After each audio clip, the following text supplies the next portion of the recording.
Auntie Ego lay trembling on the floor, still in shock from the strange man's warning. His sudden appearance had rattled her so much that it felt like the world had paused for a moment. His words echoed in her mind like a curse, and when he vanished into thin air, the silence that followed was even more deafening. She sat up slowly, wiping the cold sweat from her forehead, trying to steady her breath. The fear that gripped her heart was unlike anything she had ever experienced. For a moment, she questioned everything. Her actions, her choices, the way she had manipulated so many people to get what she wanted. The weight of all her wrongdoings settled heavily on her chest, each one a sharp reminder of how far she had strayed from any sense of right or good. But Auntie Ego was no stranger to fear. She had walked through many storms in her life, betrayal, lies, even death. She had always emerged victorious, or so she thought. This was different. This felt like something much bigger than her, something beyond her control. Determined not to let fear take hold, she pushed herself up from the cold, hard floor. Her body ached, not just from the tension, but from the weight of all the decisions she had made over the years. She rushed out of the room, her mind set on one thing, her hotel. It had always been her safe haven, the place that made her feel invincible. If there was any place that could restore her strength, it was that hotel. As Auntie Ego arrived at the hotel, her heart dropped. Police cars, fire trucks, and ambulance lights flashed in the night like a cruel reminder that the worst had happened. The air smelled of burnt wood and ashes. Her hotel, her pride and joy, was gone, reduced to nothing more than a pile of smoldering ruins. She stumbled forward, her feet unsteady on the rubble that lay around her. The fire service had managed to salvage a few pieces, but it wasn't enough. It was gone. Everything she had worked for, built from the ground up, had been destroyed in a single night. Her empire, her source of income, her symbol of success, all gone. Tears welled up in her eyes, and before she could stop herself, they began to fall. Her chest tightened with the heavy weight of loss. This was the first real failure she had ever experienced. She had always been able to control everything, manipulate every situation, but this was out of her hands. As she collapsed to her knees, overwhelmed by grief, a voice snapped her back to reality. "Auntie Ego, you are under arrest." The police officer's words hung in the air like a sharp slap to her face. For a moment, she couldn't comprehend what he was saying.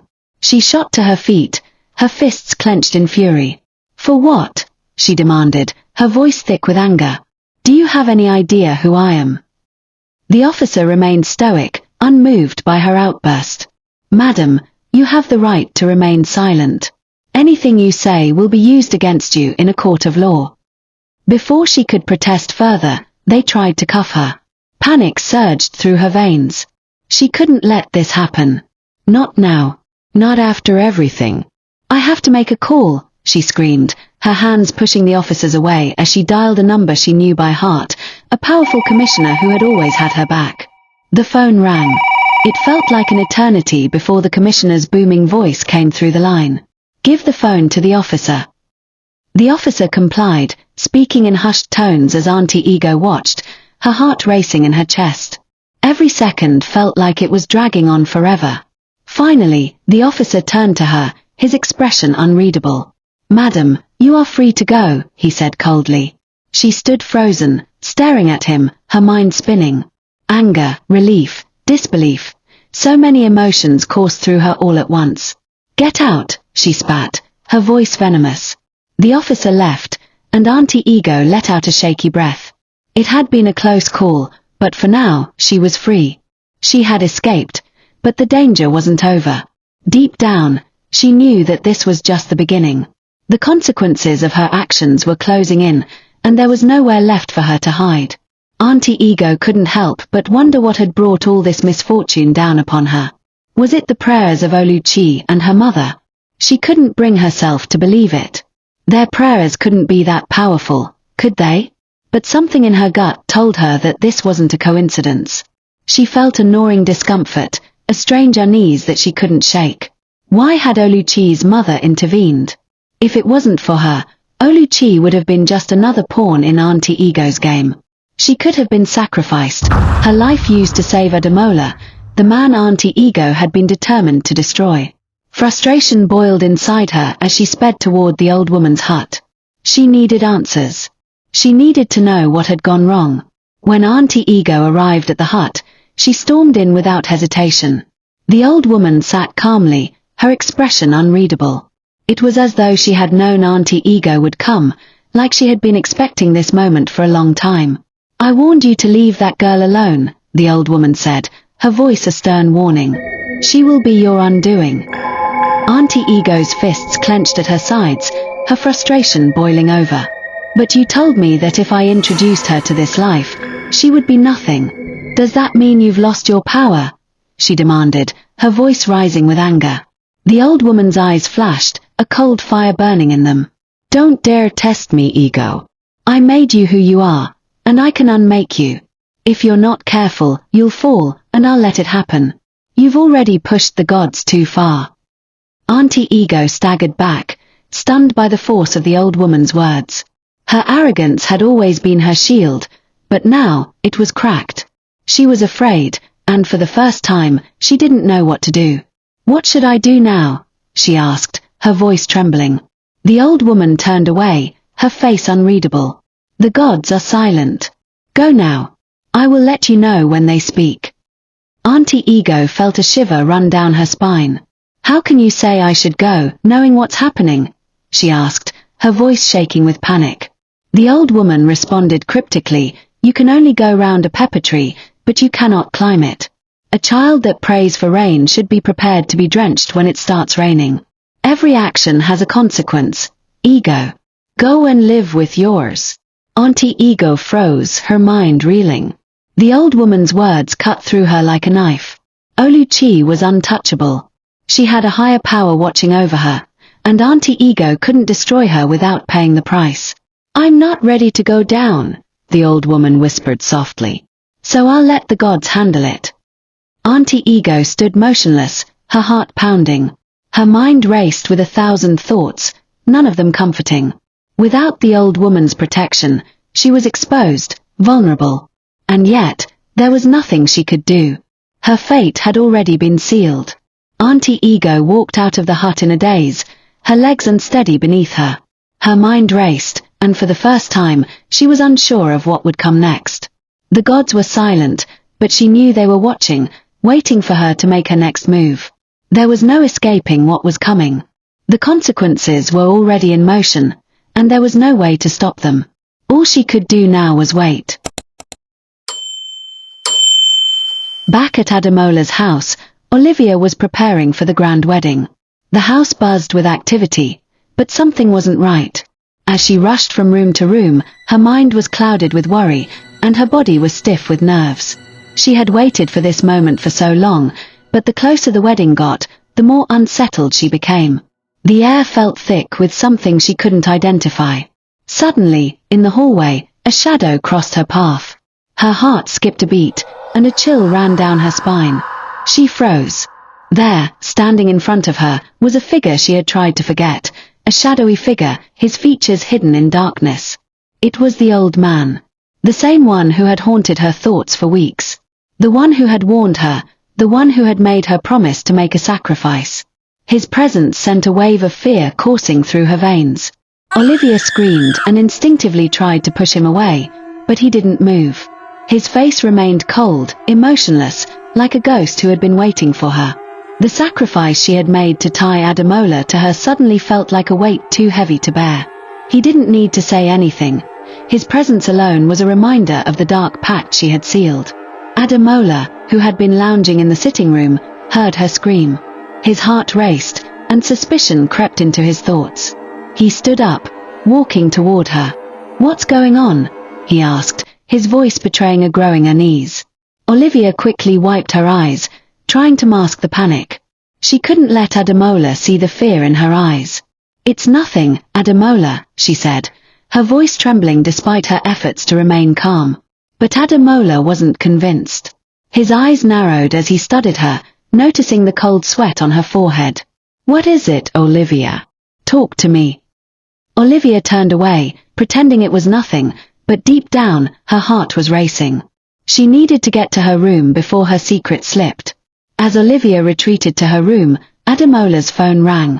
He glanced at the screen. His stomach turned. It was Oluchi. With a heavy sigh, Ademola answered the call reluctantly. "What do you want?" he asked, his voice tinged with annoyance, though deep down he felt a pang of guilt. Oluchi's voice crackled through the line, frantic and desperate. "Don't marry Olivia," she pleaded. "If you say I do, you'll die. My mother and I are praying for you. We're praying that everything hidden will be exposed." Ademola's face twisted into a bitter laugh. "Oluchi, when will you stop? You never loved me, and now you don't want me to have a life of my own." "I don't want you to die, Ademola," Oluchi responded, her voice soft yet filled with a deep urgency. "I know God will expose everything that's been hidden in the dark. Please just listen to me." Ademola's mind raced. For a moment, her words hit him like a brick. What if she was right? But just as quickly, his doubts vanished. "I've made up my mind, Oluchi. You need to let go. It's over." He hung up the phone before she could respond, but a gnawing feeling settled in his chest, one he couldn't shake. The days leading up to the wedding were filled with an uneasy tension. There was an undercurrent of discomfort that everyone seemed to feel but couldn't explain. Olivia, in particular, felt it the most.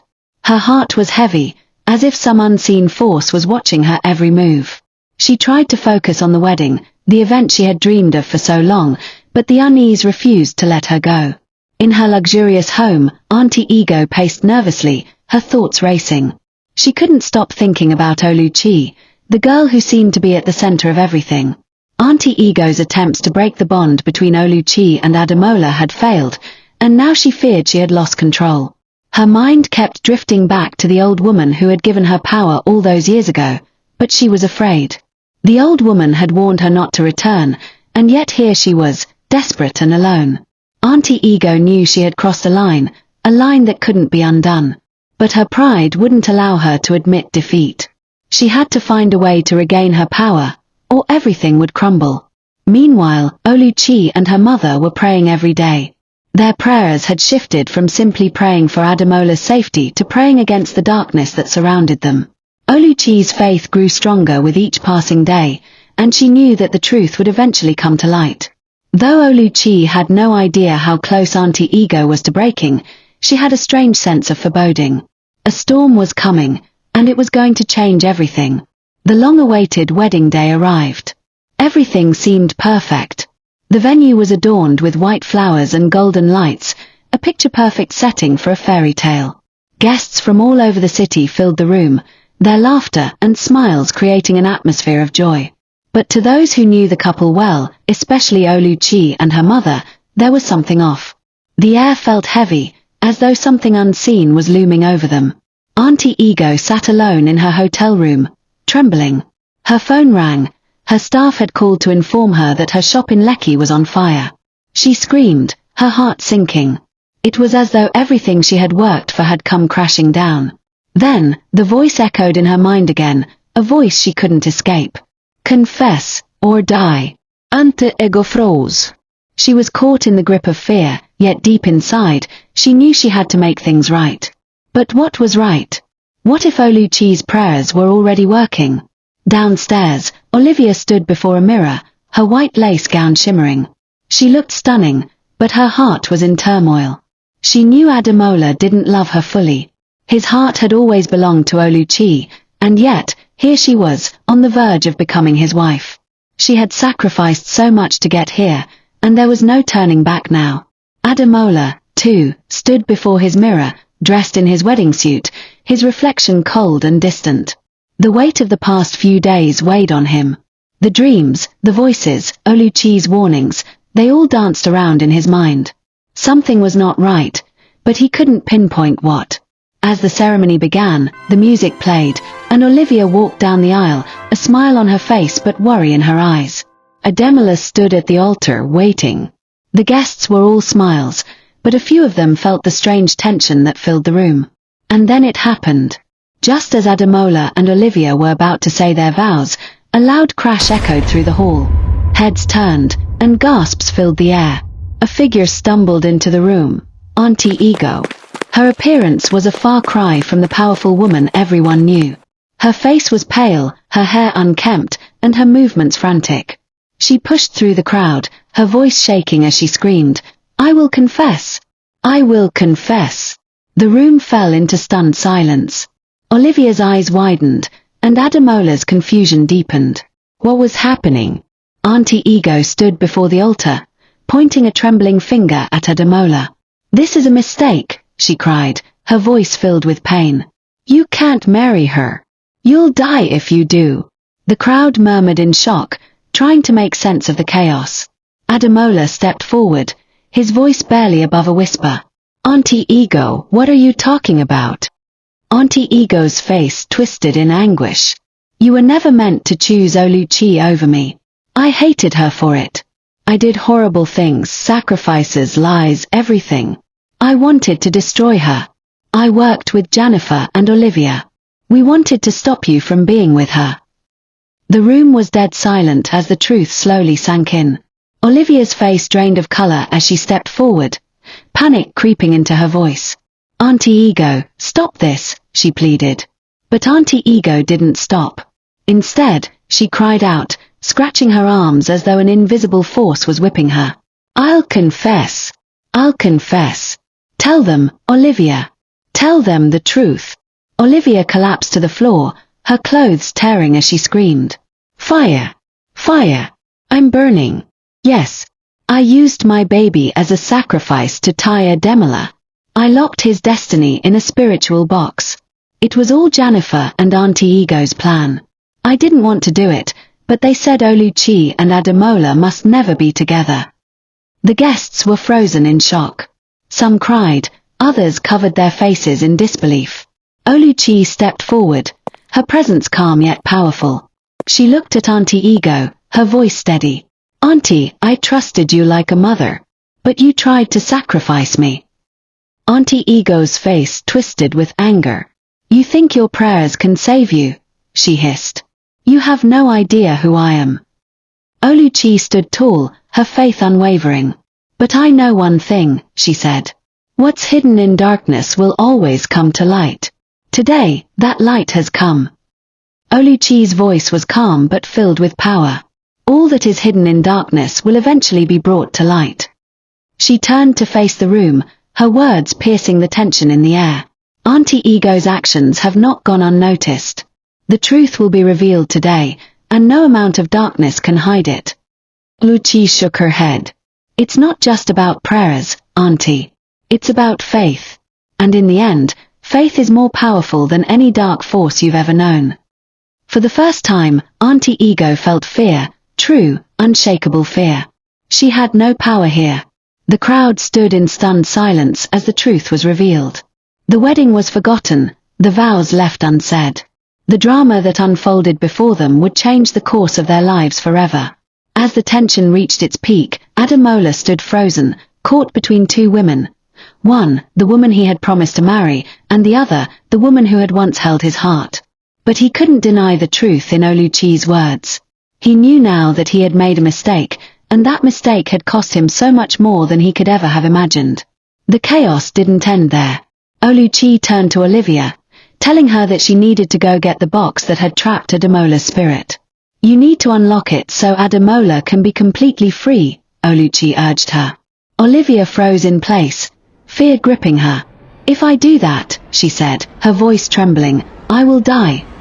But Ademola's fury and desperation pushed him into action. He grabbed Olivia by the arm, his eyes burning with determination.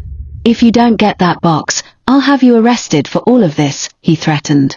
Olivia reluctantly agreed. "The box is under his bed. The key is in a flower vase in front of his house."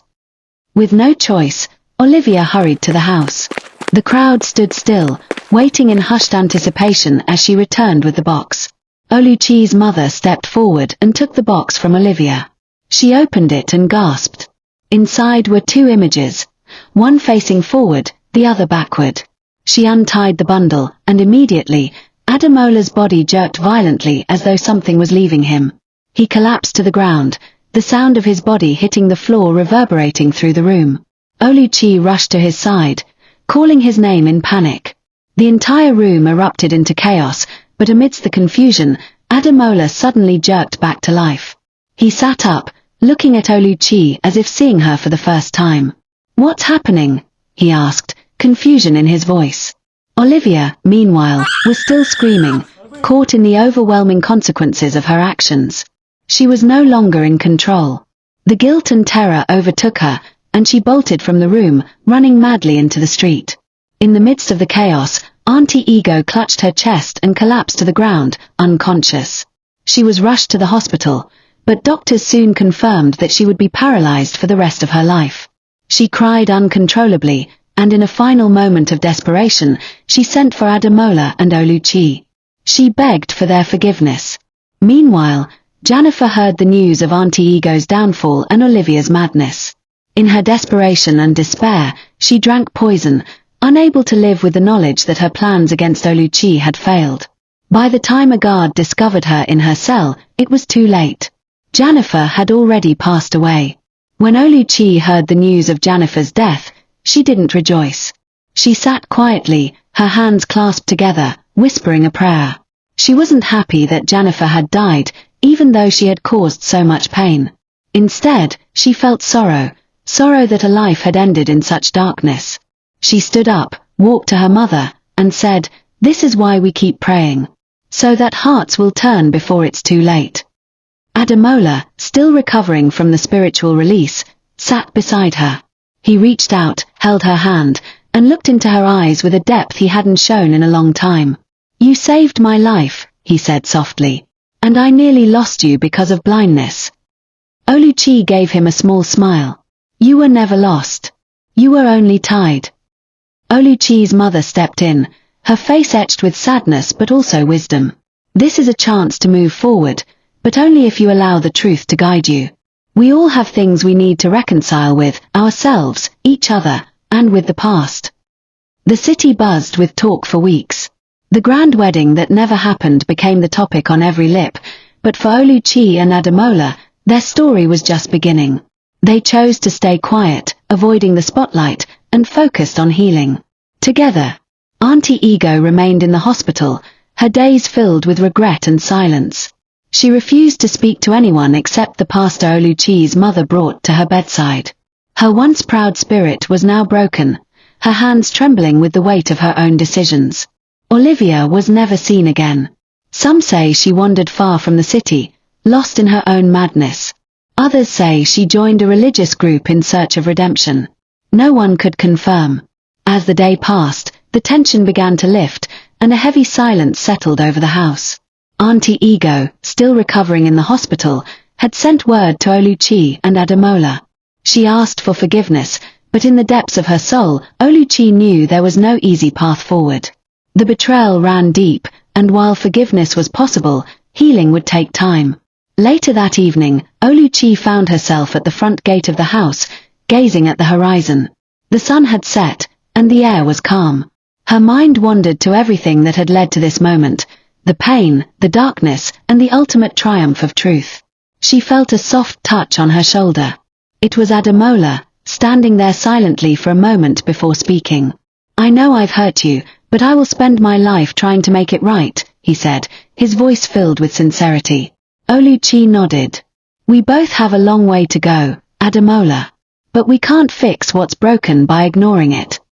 She turned to him, her eyes filled with a mix of sadness and determination. "I want peace, Ademola. Not just for us, but for everyone who's been hurt by this madness." Ademola took a deep breath, the weight of the world on his shoulders. "Then let's make peace, Oluchi. Let's stop running from the truth, from our past, and from what's been done." The days that followed were filled with a sense of calm that Ademola and Oluchi hadn't felt in a long time. Ademola, determined to make amends for his past mistakes, threw himself into his efforts to win back Oluchi's trust and love. He knew that he could never erase the hurt he had caused, but he was willing to spend every moment trying to make things right. He wasn't expecting everything to change overnight, but he had faith that each day was an opportunity to show Oluchi how much he cared. He would often find himself sitting by her side, holding her hands, and looking deep into her eyes. There was sincerity in his gaze, and a quiet promise that he intended to keep. "Oluchi, I can't change the past," he would say, "but I want to spend the rest of my life making it up to you. You deserve nothing less than my all, and I'll give it to you every day." Every word he spoke came from the heart, and Oluchi, though still guarded, found herself softening with each passing moment. The love that had once seemed lost, broken beyond repair, began to stir once again. She had been through so much pain, but she was beginning to understand that not all hope was lost. Life had given her a second chance at love, and she was learning to appreciate it, knowing that second chances were rare gifts. As much as she had feared their love might be irreparably damaged, she had come to realize that some wounds, when healed with care and time, could lead to something even stronger. Ademola's best friend, Maxwell, could see the transformation in his friend. The man who had once been driven by power and arrogance was now a man humbled by love and regret. Maxwell could see the sincerity in Ademola's actions and the way he spoke about Oluchi. One afternoon, as the two men sat together, Maxwell spoke from his heart. "I'm so happy for you, Ademola," he said, his voice full of joy. "You've been through so much, but now, it feels like you're finally on the right path. Oluchi is the one, I can see it. I know she means the world to you, and I believe you're going to make her the happiest woman." Ademola smiled, his heart full of gratitude for his friend's support. "I can't imagine my life without her, Maxwell," he replied. "She's everything to me. She's my heart. I just need to show her that." It wasn't just Maxwell who noticed the change in Ademola. His workers, his colleagues, and even the people who had once known him only for his ambition began to see a man transformed. Ademola no longer carried the weight of pride that had once defined him. Instead, he radiated joy, humility, and purpose. His professional success, once the measure of his life's worth, seemed trivial compared to the depth of love he now shared with Oluchi. Every day he worked harder, not just for himself, but for a future that included Oluchi, one they would build together, side by side. Oluchi's mother watched with quiet pride as her daughter began to heal. She had seen her daughter suffer in silence, her pain hidden behind a mask of strength, and it had broken her heart. But now, as she observed Oluchi's renewed sense of purpose and happiness, she knew that her daughter had found something special. One evening, as the two women sat together in their home, Oluchi's mother looked at her with a knowing smile. "My daughter," she said softly, "I'm so proud of you. You've grown so strong, and you've learned that love is not about perfection. It's about forgiveness and understanding. Men like Ademola are rare, and you should cherish him. Love him with all your heart, and never forget to pray. A man who truly loves you is a treasure. Don't let fear keep you from embracing this love." Oluchi smiled, tears brimming in her eyes. She had learned so much from the pain of her past, and her mother's words were the final piece in her journey of healing. "Thank you, Mama," she whispered. "I've learned so much, and I won't make the same mistakes again. I'll love him with everything I have." Months passed, and with each day, the love between Ademola and Oluchi grew stronger. They shared countless conversations, laughter, and quiet moments of companionship. But one evening, as they lay together in bed, Ademola felt a nervous excitement bubble inside him. This was a moment he had been waiting for, a moment that would change their lives forever. He turned to Oluchi, his voice soft but full of emotion. "Oluchi," he began, his heart racing. "From the first day I saw you, I knew I was going to marry you. I knew you were the one, and I knew you'd be the mother of my children. I've loved you all this time, and I want to spend the rest of my life showing you just how much you mean to me."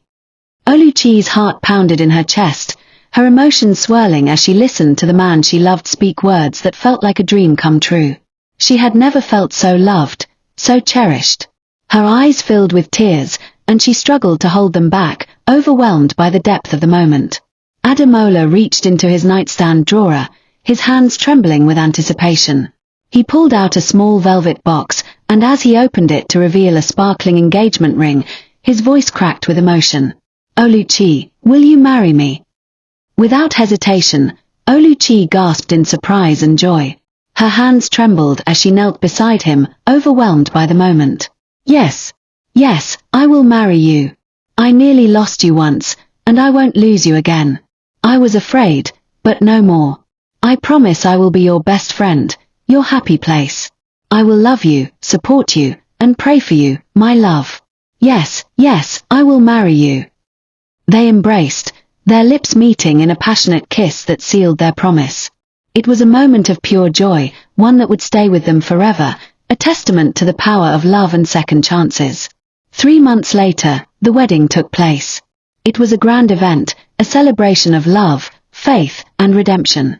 The venue was filled with the crème de la crème of Lagos society, all gathered to witness the union of two people who had fought through their darkest days to find their way back to each other. Oluchi looked breathtaking in her bridal gown, her smile lighting up the room as she walked down the aisle toward the man who had once broken her heart but had now become her greatest love. Ademola couldn't take his eyes off her, his heart swelling with pride and gratitude. As they exchanged their vows, the crowd stood in awe of the love and commitment that radiated from them. This was more than a wedding, it was the beginning of a new chapter in their lives, one they would write together, hand in hand. In the midst of the wedding, Eken stood there, watching Oluchi, the woman he had loved and still loved deeply. But he knew her happiness was with the man beside her, Ademola.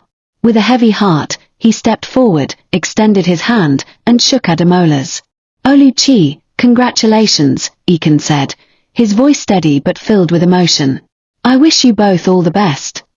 Turning to Ademola, he added, "You're a lucky man." Ademola, taken aback by the weight of Eken's words, smiled and replied, "Thank you for taking care of Oluchi when I was entangled with Olivia, and for even giving her your kidney. I know you'll find someone who loves you as much as you loved her." With that, Eken nodded and quietly walked away, leaving Ademola and Oluchi standing together, as the celebration continued around them. But for Eken, the weight of love and sacrifice would linger, while he hoped that someday he would find peace and a love of his own. 9 months after their wedding, Oluchi and Ademola were blessed with the arrival of twins, a boy and a girl.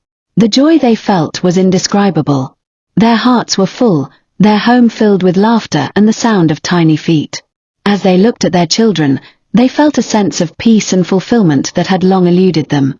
They had been through so much, but now they had created something beautiful, a family, bound together by love.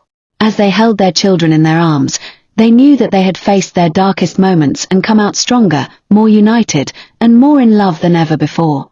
The days ahead were filled with promise, and they knew that as long as they had each other, they could face anything life threw their way. And so, they lived happily ever after, building a life filled with love, faith, and hope. Their love had been tested, but it had survived, and it had grown. They had been given a second chance at happiness, and they cherished it with all their hearts. They were a family, not just by blood, but by a love that had withstood the tests of time and trials.